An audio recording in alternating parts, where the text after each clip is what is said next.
My name is Gail Cedarberg, and I'm calling the Environmental Committee meeting to order today, and it's June 10th, 2025. And thank you all for being here, and those who are listening in as well. We have the Dakota Land, Water, and People Acknowledgment that we can read here, and at our next meeting, we'll be reading that out loud. We'll tend to do that quarterly. Next on the agenda is to approve the agenda, and we've received the agenda. Any additions or comments? Seeing none, without objection, the agenda is approved.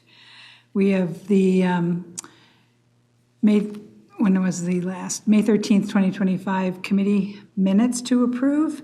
Any edits or changes to the draft minutes? So moved. Second. It's a rush. Moved by Councilmember Lindstrom, seconded by Councilmember Morales. Any further discussion? Seeing none, all those in favor say aye. Aye. All those opposed say no. That passes unanimously. Thank you so much. At this time, we don't have any consent business, so we'll be moving on to our non-consent business. And we have 4 action items today to review, and our first one is non-business item 2025-131, purchase of bulk bleach chemical, contract 24P292.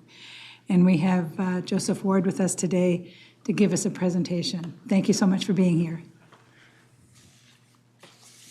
Good afternoon, Madam Chair, committee members. My name is Joe Ward. I'm the Assistant Manager for Process Engineering, Research and Development, and Air Quality, and I'm here to talk to you about a new bleach contract for our water resource recovery facilities. Oh, sorry, excuse me. There we go. So we use bleach in our facilities in a variety of ways, and the major use of it, for example, at Metro, is for disinfection of our treated effluent. On the right-hand side there, you can see that's a bleach injection point where the effluent channel is flowing by. And then the photo on the left is just sort of a sense of scale there. Those are the storage tanks for bleach, and they're 10,000 gallons each. And at Metro, we go through 400,000 gallons a year approximately. And at Blue Lake, similar design.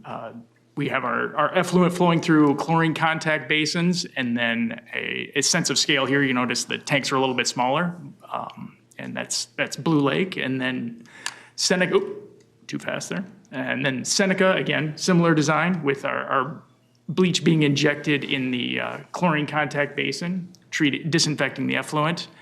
And then the last example I'll show is for Hastings, a little bit smaller, but again, similar layout with effluent being disinfected there.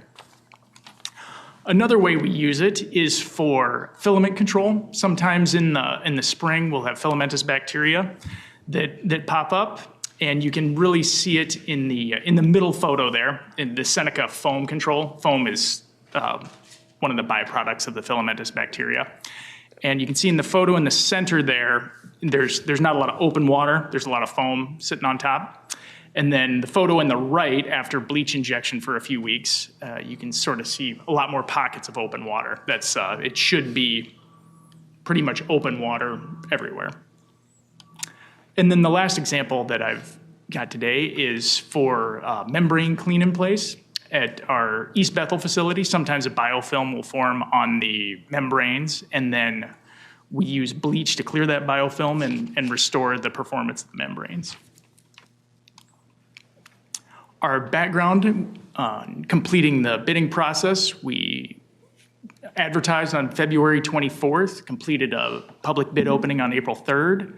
We received 1 bid from Hawkins in this case, and since we received 1 bid, our procurement department completed a review and determination of adequate competition, and we're proposing a 1-year contract with 4 optional 1-year extensions for a total award not to exceed $7,588,012. The Office of Equity and Equal Opportunity did not set a Metropolitan Council underutilized business goal in this case. And the proposed action is that the Metropolitan Council authorize its regional administrator to award and execute contract 24P292 with Hawkins Inc. to provide bulk bleach at MCES water resource recovery facilities in an amount not to exceed $7,588,012. And with that, I'll be happy to answer any questions. Thank you. Do we have any questions? Dr. Carter, I just Councilmember Carter? had just two questions out of curiosity. Once you've added the bleach to the effluent, how is this separated back out? What process? Madam Chair, committee members, the further downstream, we inject sodium bisulfite to remove any excess bleach so that the aquatic life is not harmed. Okay. And then the other question, I just wanted to understand what RAS was. Oh, sorry. Madam Chair, committee members, that is return activated sludge. Okay. Yes. Okay. Yeah. So, thank you. Appreciate You're it. welcome. Any other questions? I have one question. Is it one product, one concentration that's purchased, or are there different? I just was curious, Oh, yeah. because you had a lot of toxic, signs on some, and then some weren't labeled, and Yes, Madam Chair, committee members, we do purchase it in different strengths. Okay. The main strength, I believe, is 15% that we use. okay. Okay, seeing no other questions, is there, I have to read we have a proposed action, which is that the Metropolitan Council authorize the regional administrator to award and execute contract 24P292 with Hawkins Inc. to provide bulk bleach at MCES water resource recovery facilities in an amount not to exceed $7,588,012. Is there a motion to approve? So moved. Second. Approved by Morales, seconded by Councilmember Carter. Any further discussion? Seeing none, all those in favor say aye. Aye. Aye. All opposed? That passes unanimously. Thank you so much, Thank you. Joseph. Our next non-consent business item is business item 2025-132, sludge disposal contract 25P021. And Kelsey Hogan is presenting for us. Thank you and welcome. Thank you so much, Madam Chair and committee members. Good afternoon. I'm Kelsey Hogan. I'm a senior process engineer with the Process Engineering, R&D, and Air Quality Group. I work under Joseph Ward. I'm here to talk to you today about our sludge disposal contract. So what are biosolids? Biosolids are the residual product that's left after we have removed and treated most of the water from the treatment process at our wastewater recovery facilities. They have different thickening processes. So the picture you see on the left-hand side is at Metro. They use a centrifuge to thicken, and then that is kind of their sludge storage that you see there. And then at Empire, the other plant that I'll talk about today, they use a belt filter press to thicken their process. Both of these processes get it to about 30% solids. And then from there, we are looking to dispose of it. So how are biosolids hauled from Empire? They have two large storage pads at the plant. One is covered, one is uncovered, and they use a front-end hauler to load it into the contractor's sludge disposal trucks to then get hauled to a landfill. Okay.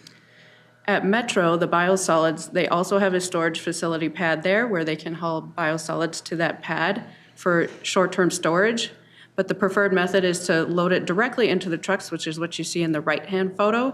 The trucks pull into the garage and they are emptied into that truck and then taken to the landfill from there. So kind of background for our bid. The advertisement was on April 3rd of this year. Our public bid opening was on May 8th, and we received 3 bids with the lowest responsive bid from SKB Environmental. The total award is not to exceed $5,779,000. And the Office of Equal Opportunity did assign a Metropolitan Council on MCUB goal of 2% for this contract. The proposed action is that the Metropolitan Council authorize the regional administration to award and execute the contract 25P021 with SKB Environmental to provide sludge disposal at Met Council wastewater treatment plants in an amount not to exceed $5,779,000. And with that, I'd love to take any questions. Do we have any questions? Councilmember Wolf? Thank you, Madam Chair. Are we no longer land applying the biosolids from Empire? Yes, thank you so much for that question, Madam Chair and committee members. I'm going to call my colleague, Amanda Cerny, up to discuss that.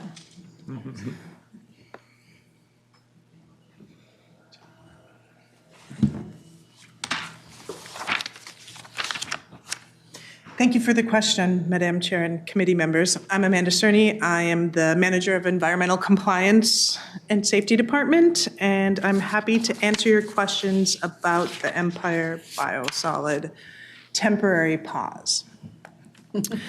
So we have decided to temporarily pause our biosolids land application program for the 2025 season. We recognize that this decision can impact many of our valued partners, and we really wanted to clearly communicate how we made the decision and why.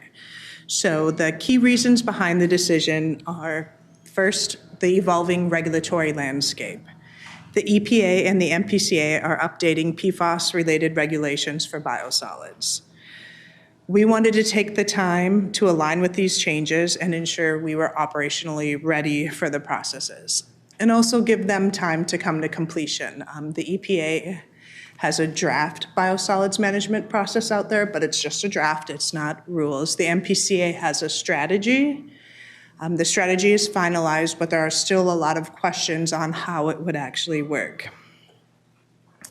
We are also really focusing right now on reducing PFAS sources into our plan. We are receivers, we do not put the PFAS into it. So actively working to reduce PFAS at the source by improving our industrial pretreatment, partnering with key stakeholders, and boosting monitoring efforts.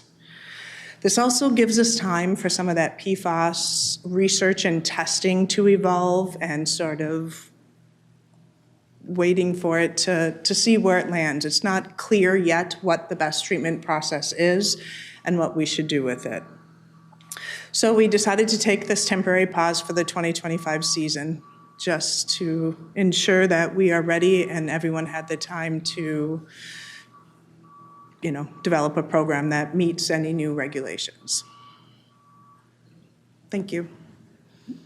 Councilmember Wolf? And then for the Metro plant, you talked about using the centrifuge, but don't they usually put that then into the incinerators? Yes. And turn it into ash? Do we have some that we can't get into the incinerator, or what's the contract for? Yeah, thank you so much for your question, committee member and Madam Chair. We do occasionally, if there's a incinerator that goes down, do need to load out just our biosolids. And we usually blend that with some of our ash that we have in our silo storage facilities. And so we create an alkaline solids mixture that meets our Class B regulations to go to the landfill. So everything's regulated that we put to the landfill under Class B biosolids restrictions. And we do that, we blend the two to make sure we're meeting those restrictions then. Follow up, Councilmember Wolf? Thank you, Madam Chair. So when we get the fourth incinerator done, does that mean we won't have to do that anymore, since we'll have enough capacity? Ideally, but that is to be seen.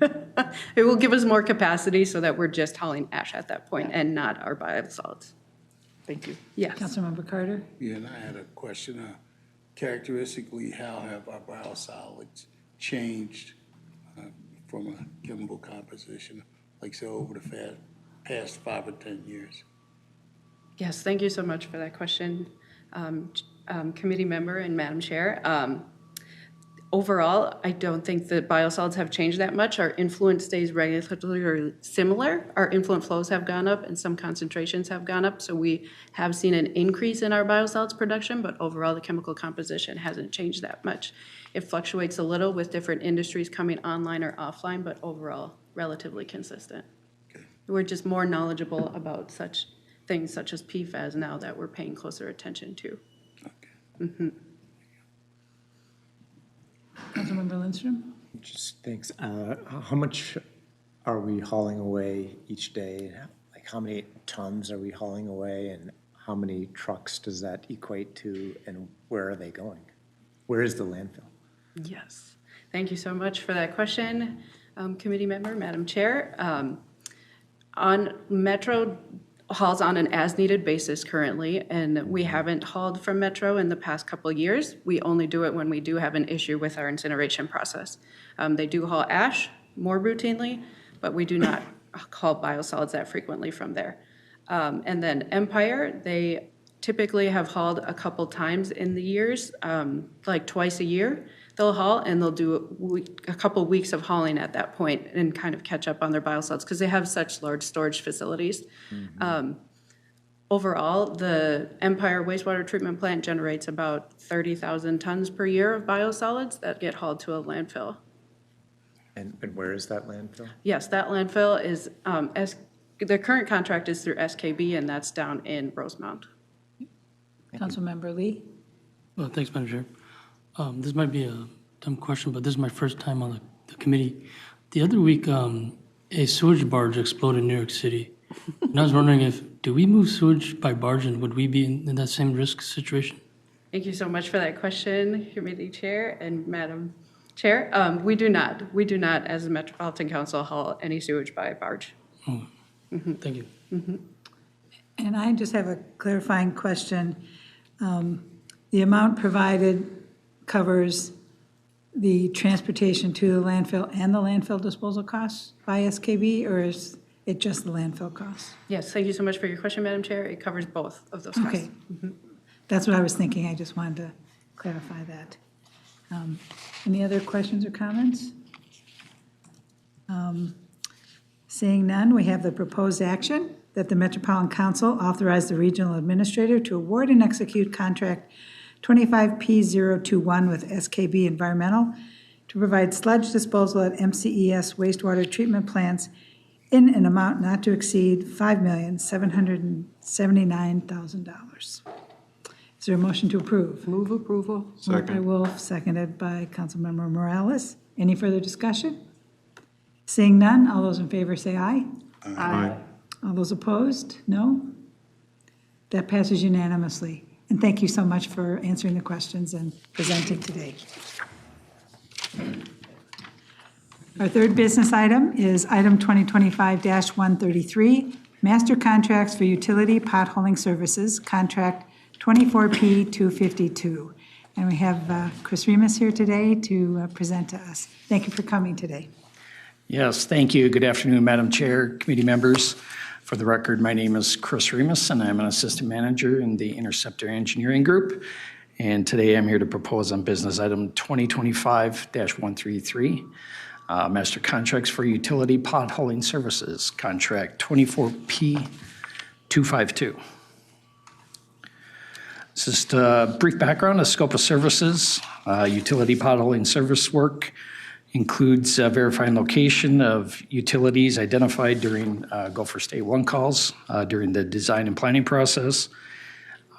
We use these potholes to determine locations of the outside diameters of the existing utilities. We also, it also helps aid in the identifying the type of material of the infrastructure, if it's multi-conduit, if it's encased, and then also gives us a little sense of general soil type, site conditions, and presence of groundwater. And all this is to assist during the design and planning phase to verify locations of all the utilities prior to the construction project. The solicitation summary is that we requested proposals. The request for proposals was issued on March 10th, 2025. Upon OEEO's research and analysis, no DBE goal was set for this proposal.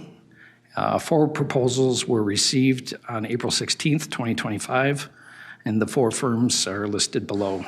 T2 Utility Engineers, Geislinger & Sons, Intech, and Castor John Incorporated. Just a brief summary of the proposal evaluation. There were 3 panel members from environmental services staff to evaluate the qualifications of the proposals that were submitted. And then once those recommendations were made, there were 2 additional staff members that were involved in the negotiations and cost analysis.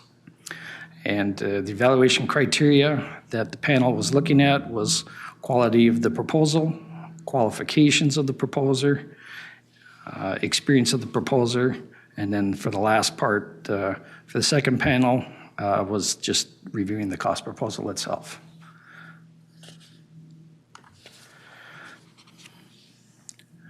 So, Madam Chair, the proposed action is that the Metropolitan Council authorize the regional administrator to negotiate and execute contract 24P252 to T2 Utility Engineers Incorporated for utility potholing services in an amount not to exceed $2 million. Thank you. I'm going to kick off the questions. I guess I'm surprised that they didn't have a DBE allocation for this, given the type of work that I would have thought that there were some DBEs that could have done this. I mean, I come from a construction company background, so, and none of the 4 companies that submitted bids, they weren't DBEs. And of those 4 companies, none of them were. Madam Chair, I can give a brief summary. So I was reviewing this question with OEO, and they themselves evaluated potential vendors that could propose on the RFP, and it was found there are limited DBE vendors who perform this work. And without a representative pool of vendors available, determined there would be no goal set for the project.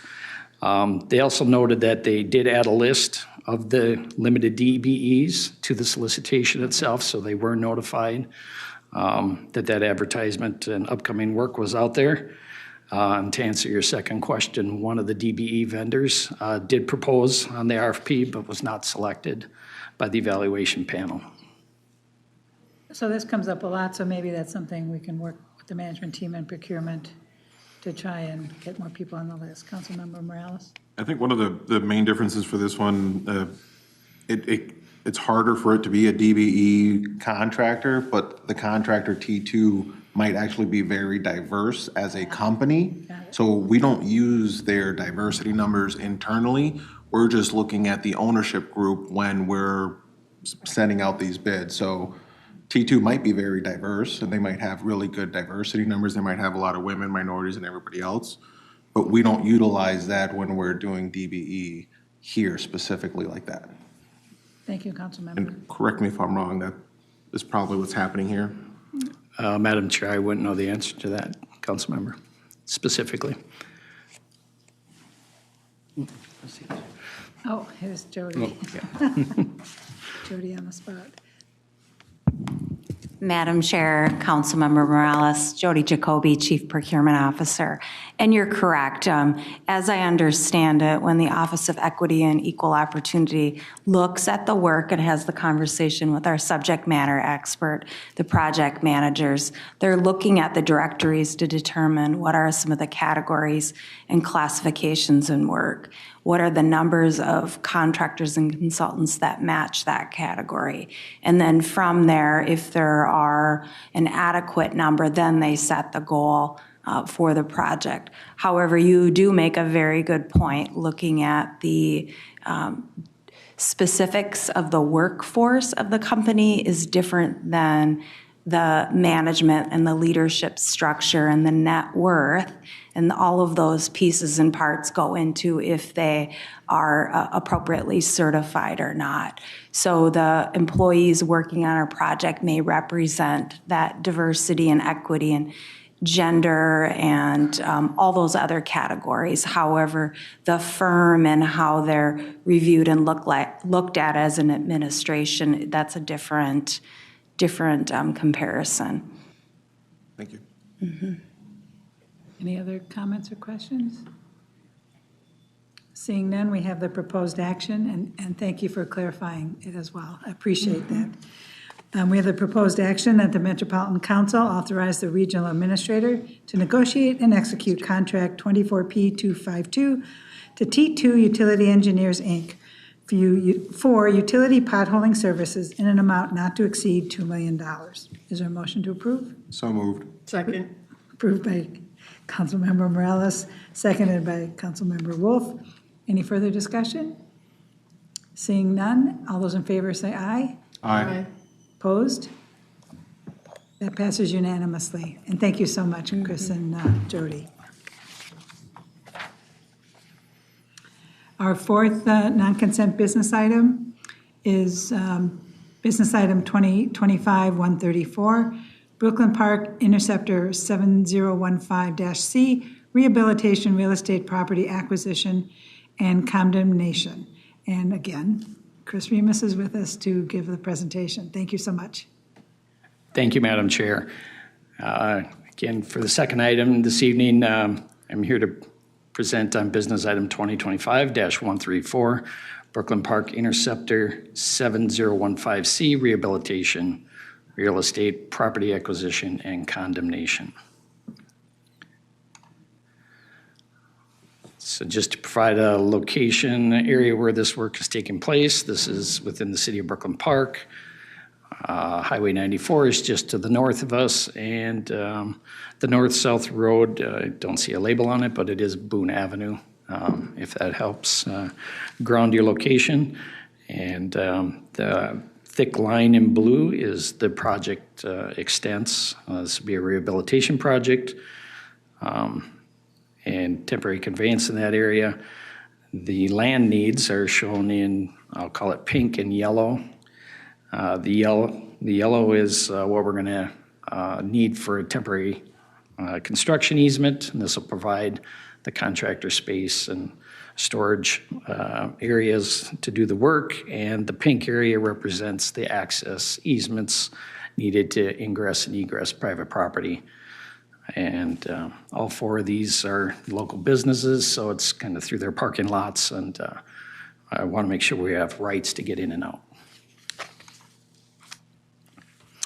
So project background, in 2018, condition assessment of the interceptor found the portions between manhole 46 and 45 to be in overall poor condition.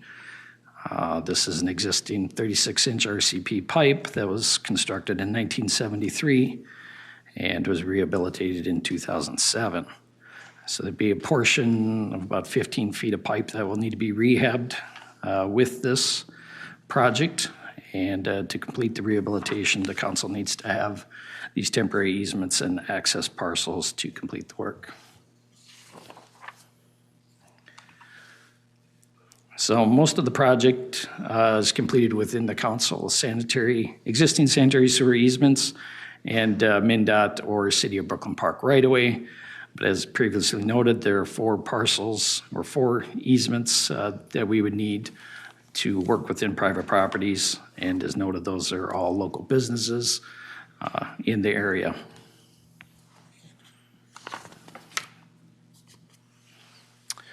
So with that, Madam Chair, the proposed action is that the Metropolitan Council adopt a resolution 2025-13 authorizing the acquisition and condemnation of real estate property for the Brooklyn Park Interceptor 7015C rehabilitation ES project number 808604.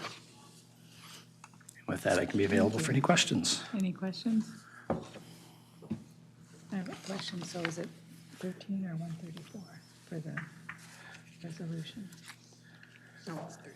13, okay, perfect. Seeing no comments or questions, we have the proposed action that the Metropolitan Council adopt Resolution 2025-13, authorizing the acquisition and condemnation of real estate property for the Brooklyn Park Interceptor 7015-C rehabilitation ES project number 808604. Is there a motion to approve? Motion. Approved by Second. Carter, seconded by Councilmember Morales. Any further discussion? Seeing none, all those in favor say aye. Aye. Opposed? Seeing no noes, that passes unanimously. Thank you, Chris, for coming Thank you very tonight. much. Next on our agenda is information items, and we don't have any information items today. and we'll go on to reports. I'll start the chair report. What I want to do is thank the committee and everybody presenting to being so engaged on asking questions and really, making this a better process by asking some really good questions and fine tuning, things that are presented and really want to thank the staff for being so prepared and, getting to the bottom of it and so succinctly presenting the information as well. So I really, really appreciate that. Next Monday is the Clean Water Council meeting. If anybody wants to listen online, we have a new executive director, Jen Cater, who moved over from the Met Council to take that role, and I think that'll be, she'll do a really great job. So that's all that I have. Any committee members have reports? Oh, I do want to just mention, and I think Councilmember Lindstrom will talk about it. He shared with, and then helped me get invited to the Regional Council of Mayors meeting where they talked about water. So again, if there are some cross meetings where you want other council members to attend or you think it's a good idea, let's go ahead and send those emails out and get us to kind of cross-attend different events that might pertain to the Environmental Committee. So. Yeah, I can expand upon that. Before I do, I also was the committee's representative last week at our annual customer budget. Thank you. And annual update. And we had about 40 or so, I believe, of our customer cities participate in the virtual call. And it's always a great event. I think we did an in-person one maybe a month ago or something like that. And this virtual option is a popular one as well. But yesterday, I'm the council's representative to the Regional Council of Mayors, which is all of the mayors in the region are invited to participate in these monthly meetings. And yesterday's was dedicated towards water. There's probably, 30 mayors or so that participated. And we heard presentations from, help me out here, we heard presentations from the Clean Water Council, Paul Gardner. Minneapolis Foundation. And recently, his last official performance before he retired was this presentation yesterday, and he did a great job.